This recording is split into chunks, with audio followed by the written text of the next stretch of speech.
Second year creative and inclusive school का आज हम क्वेश्चन करेंगे। Discuss special needs of orthopaedically impaired children and educational provision for them. Special needs की जरूरत क्यों होती है ऑर्थोपेडिकली इम्पेयर्ड बच्चों को, और इसका क्या असर होता है हमारे एजुकेशन प्रोविजन पर, मतलब हम किस तरीके से बच्चों को एजुकेशन प्राप्त करवाते हैं ऑर्थोपेडिक वाले बच्चों को। सर, ऑर्थोपेडिकली इम्पेयर्ड चिल्ड्रन मतलब मीनिंग पढ़ेंगे क्या होता है। The orthopaedic handicapped children are mainly cripple, polio stricken etcetera.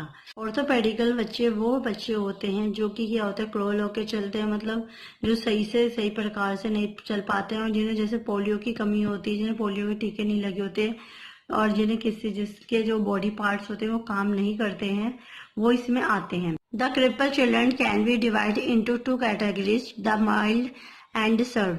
जो हमारे क्रिपल बच्चे होते हैं वो उसे हमने दो कैटेगरीज में डिवाइड कर रखा है, माइल्ड एंड सर्व।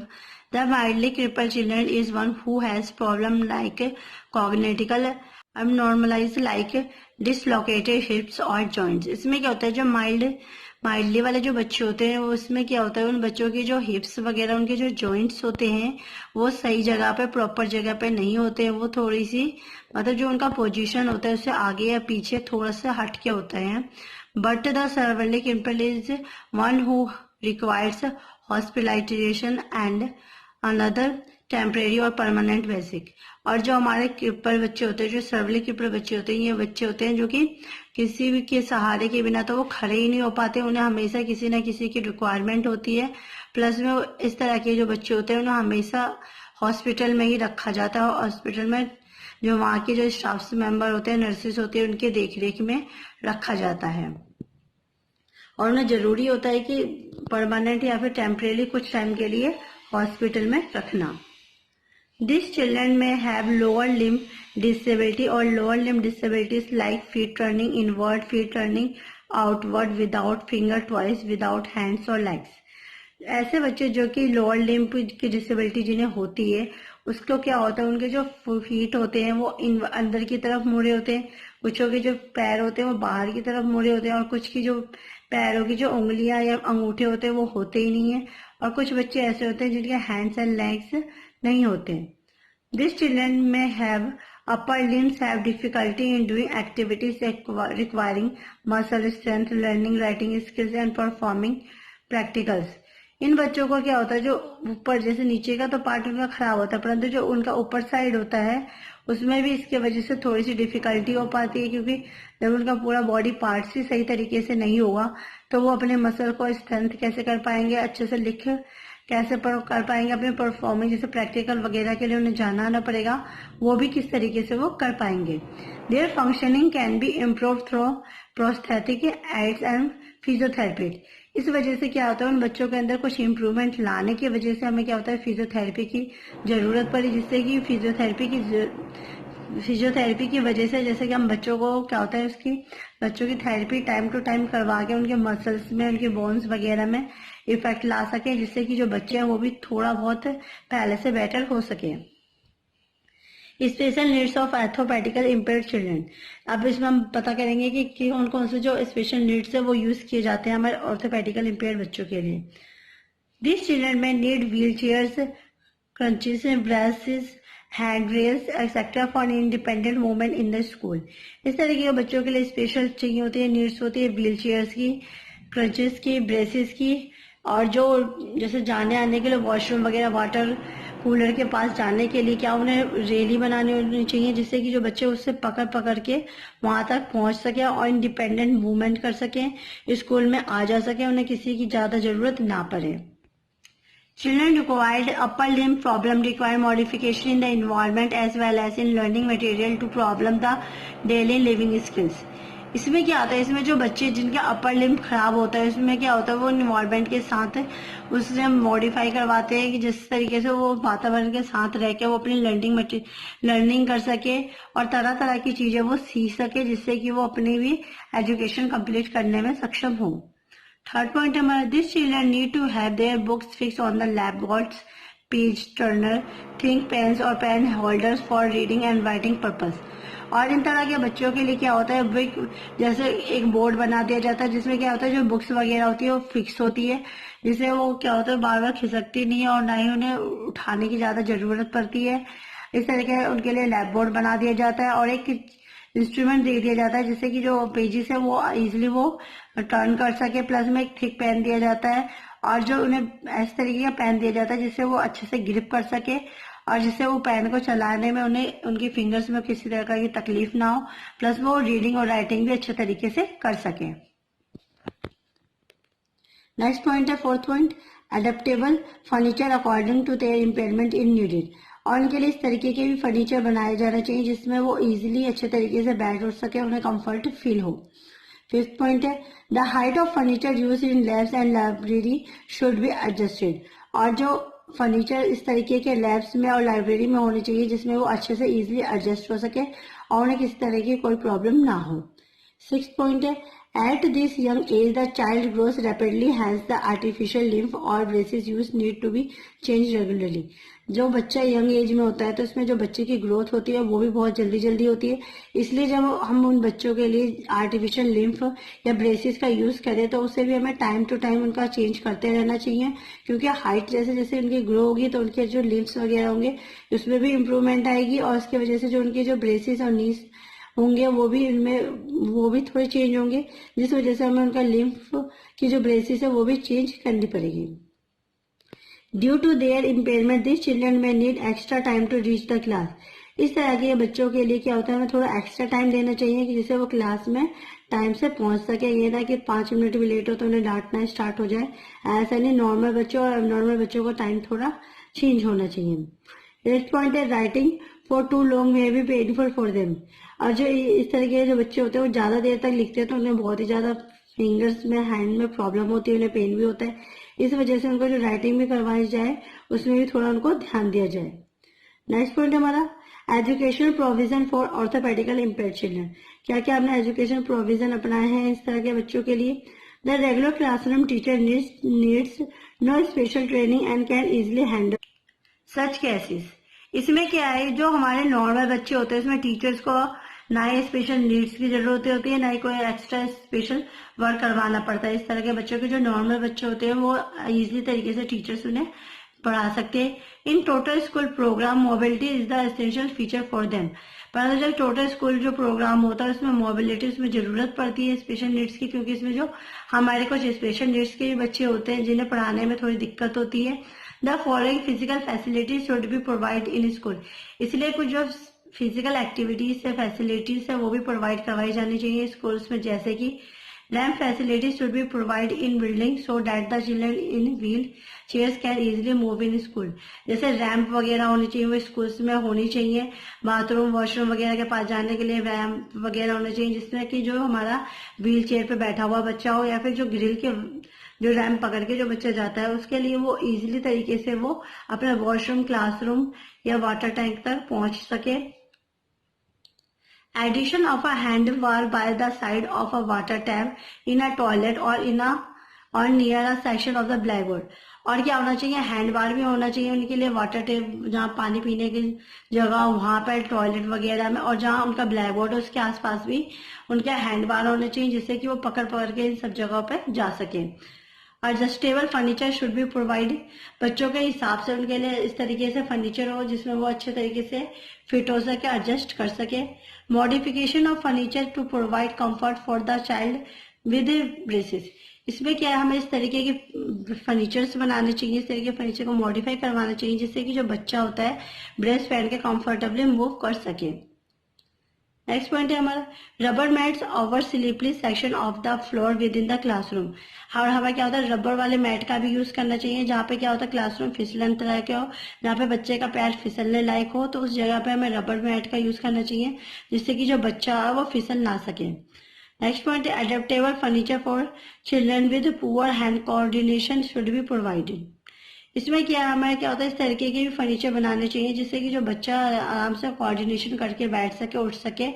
जिससे क्या होता है कि जो बच्चा होता है जिसके कुछ बच्चों के होते हैं हैंड ग्रिपिंग में प्रॉब्लम होती है, इस वजह से उनके लिए जो फर्नीचर होना चाहिए इस तरीके से होने चाहिए जिससे वो आराम से इजिली मूव कर सके और आराम से कंफर्टेबली बैठ सके। The education of orthopedically impaired children lays more stress on intellectual development, academic abilities and facilitate the child's total adjustment to the limitation. इसमें क्या होता है, जो हमारा ऑर्थोपेडिकली इम्पेयर्ड बच्चा होता है उसके लिए जब हम एजुकेशन प्रोवाइड करवाते हैं तो उस टाइम पे जो बच्चे का जो इंटेलेक्चुअल डेवलपमेंट होता है उसमें भी उनका फर्क पड़ता है। जो उनकी एकेडमिक एबिलिटीज होती है उससे भी हमें ध्यान में रखना पड़ता है, और जो बच्चों को हम फैसिलिटी प्रोवाइड करवाते हैं उसको पूरी तरीके से टोटल एडजस्टमेंट होना चाहिए। ये ना कि उसके भी कोई दुष्परिणाम ना निकलना चाहिए, वो भी अच्छे तरीके से टीचर्स को करवाना चाहिए।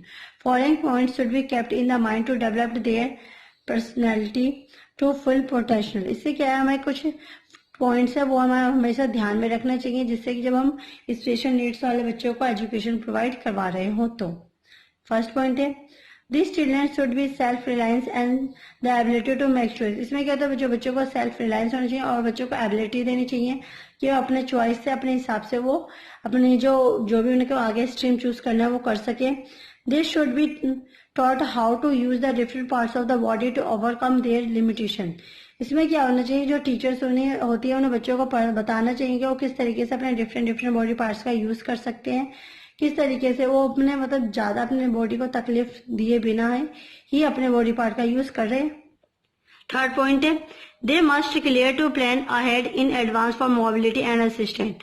जो बच्चे होने चाहिए, जो स्पेशल नीड्स के जो बच्चे होने चाहिए वो भी इस तरीके के होने चाहिए कि वो भी मतलब टीचर के पढ़ाने से इस तरीके से इतना काबिल हो जाए कि वो भी थोड़ा बहुत अपने लिए प्लान कर सके अपने मोबिलिटी एंड असिस्टेंट के हिसाब से। They should be encourage to play mix and interact with their non handicapped peers. इसमें क्या होना चाहिए, चिल्ड्रन जो हमारी टीचर्स होती है वो क्या होता है, जो इम्पेयर्ड बच्चों को होते हैं उसको भी उत्साह बढ़ाना चाहिए, उसमें भी इनकरेज करना चाहिए कि वो भी जो नॉन हैंडीकैप्ड बच्चे होते हैं, जो नॉर्मल बच्चे होते हैं उनके साथ भी अच्छे से उठ बैठ सके, खेल सके, और उनके अंदर जो एकता का भाव होता है और जो एक दूसरे को देख के जो हीनता आती है वो ना हो, बल्कि सब एक यूनिटी कम्युनिटी की तरह खेलें। फिफ्थ पॉइंट है the should provide opportunity for development of their creativity in art, music, drama, social experience through assignments and field visit. इसमें क्या होता है, जो टीचर्स होती है उन्हें प्रोवाइड करना चाहिए, अपॉर्चुनिटीज देनी चाहिए नॉर्मल एबनॉर्मल बच्चों को, जिसमें कि वो एक साथ बैठ के क्रिएटिविटी कर सके, आर्ट कर सके, म्यूजिक में पार्टिसिपेट ले सके, ड्रामा कर सके, डांस कर सके, और कुछ सामाजिक से तौर पे कुछ चीजें बना सके, और असाइनमेंट वगैरह इस तरीके से देनी चाहिए जिसमें कि जो बच्चे नॉर्मल एबनॉर्मल दोनों एक साथ मिलकर काम कर सके। नेक्स्ट है हमारा role of teacher in education for children with orthopaedic impairment. इसमें टीचर्स का क्या रोल होता है जब वो बच्चों को एजुकेशन प्रोवाइड करवाती है। The role of teacher is very important. इसमें क्या होता है, जो टीचर का रोल होता है बहुत ही ज्यादा इंपॉर्टेंट होता है। The teacher must help the child to accept his handicap to prevent the psychological crippling and be self reliant and adjust to their limitation. इसमें क्या होता है, जो टीचर्स होती है उन्हें एक्सेप्ट करना चाहिए कि उनका जो बच्चा है, स्टूडेंट है, वो हैंडीकैप्ड है, उसे किसी भी तरीके की चीजों से वांछित नहीं करना चाहिए, उसे भी उतना ही बच्चों को इम्पोर्टेंस देना चाहिए जितना कि वो नॉर्मल बच्चों को दे रही होती है। प्लस में उन्हें इतना बच्चों को भी उनके साथ इतना एडजस्ट करवाना देना चाहिए जिससे कि वो एक दूसरे को हीनता की भावना से ना देखे, एक साथ मिलकर रहें। The teacher should arrange the seating in the classroom in such a way that their movement do not disturb the class। जो टीचर्स होती है वो बच्चों के लिए सीटिंग प्लान इस तरीके से करती है, इस तरीके से अरेंज करती है जिससे कि जो हमारा हैंडीकैप डिसेबल बच्चा होता है उसे मूवमेंट करते वक्त कोई दूसरे बच्चे को किसी प्रकार की कोई डिस्टर्बेंस ना हो, वो इजिली मूव कर सके। The teacher should be sensitive and responsive to the needs of such children to be ready to solve their problems। और जो टीचर्स होने चाहिए वो इतनी ज़्यादा सेंसिटिव और रिस्पॉन्सिव होने चाहिए कि जब हमारे डिसेबल बच्चे को, जो कि ऑर्थोपेडिक बच्चा है, उसे ज़रूरत पड़े तो टीचर जो होती है उसकी जो प्रॉब्लम्स होती है उसे सॉल्व करने के लिए हमेशा रेडी रहे, तत्पर रहे, और उन बच्चों को भी साथ दे जैसे कि वो बाकी बच्चों का साथ दे रही हूँ। The teacher should ensure that each child is comfortable in the class. जो टीचर्स होती है उन्हें इंश्योर होना चाहिए, उन्हें भरोसा होना चाहिए कि जितने भी बच्चे उसके क्लासरूम में बैठे हैं वो प्रॉपरली कंफर्टेबल हो, उन्हें किसी प्रकार का कोई प्रॉब्लम ना हो, and has adaptable furniture to perform the academic skill successful. और टीचर्स को इस तरीके के फर्नीचर्स प्रोवाइड करवाना चाहिए बच्चों को जिससे कि उनके एकेडमी में किसी प्रकार की कोई प्रॉब्लम ना हो और वो अपनी एकेडमिक अच्छे से कर सके बाकी बच्चों की तरह। The teacher can organize various activities like drawing, painting, speech competition, etc. by adapting the physical environment so that orthopedically handicapped children do not feel inferior.